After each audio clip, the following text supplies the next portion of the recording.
Hello friends. आज की कहानी है सिरकटी चुड़ैल। गांव कुंवरकुंज में बीते कई दिनों से अजीब घटनाएं हो रही थी। रात होते ही लोगों को किसी औरत की कराहने की आवाज़ें सुनाई देती और सुबह तक किसी न किसी की दर्दनाक मौत हो जाती। लेकिन सबसे अजीब बात यह थी कि किसी भी मृतक का सिर गायब मिलता। पूरे गांव में दहशत थी। गांव के सरपंच रघुनाथ ने पंडित जी को बुलाया। उन्होंने ध्यान लगाकर कहा, यह किसी चुड़ैल का प्रकोप है। जब तक इसका कारण नहीं मिलेगा यह हत्याएं नहीं रुकेंगी।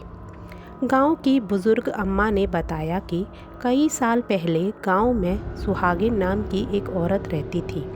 वह बहुत ही सुंदर और दयालु थी, लेकिन गांव के ठाकुर धर्मवीर सिंह की उस पर बुरी नज़र थी। एक रात जब उसके पति घर पर नहीं थे, ठाकुर ने अपने गुंडों के साथ मिलकर उसे उठा लिया। सुहागिन ने जब इसका विरोध किया तो ठाकुर ने गुस्से में आकर उसका सिर काट दिया और लाश को कुएं में फेंक दिया। गांव वालों ने सब देखा, लेकिन ठाकुर के डर से कोई कुछ नहीं बोला। लेकिन उसके बाद से गांव में अजीब घटनाएं होने लगी। हर हत्या के बाद पुलिस जांच करती, लेकिन कोई सुराग नहीं मिलता। लोग कहते कि यह चुड़ैल का बदला है, लेकिन दरोगा अरुण को इस बात पर यकीन नहीं था। उन्होंने गांव के कुछ लोगों को साथ लिया और एक रात गांव के सबसे पुराने मंदिर के पास छुप गए, जहां चुड़ैल के दिखने की सबसे ज़्यादा अफवाहें थीं। आधी रात होते ही ठंडी हवा चलने लगी और अचानक एक परछाई उभरी।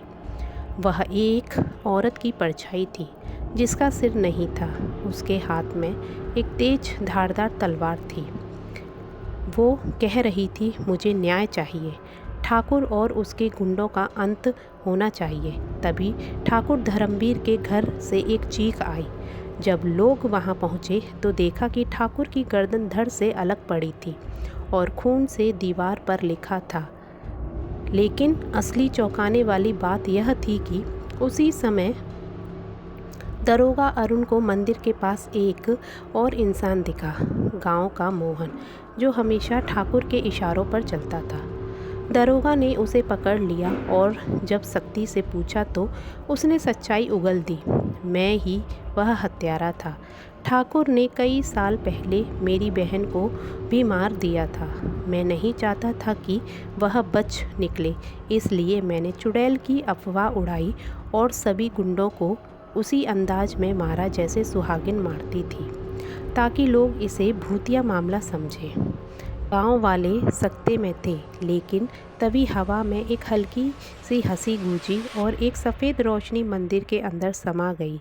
ऐसा लगा जैसे सरकटी चुड़ैल को अब मुक्ति मिल गई हो।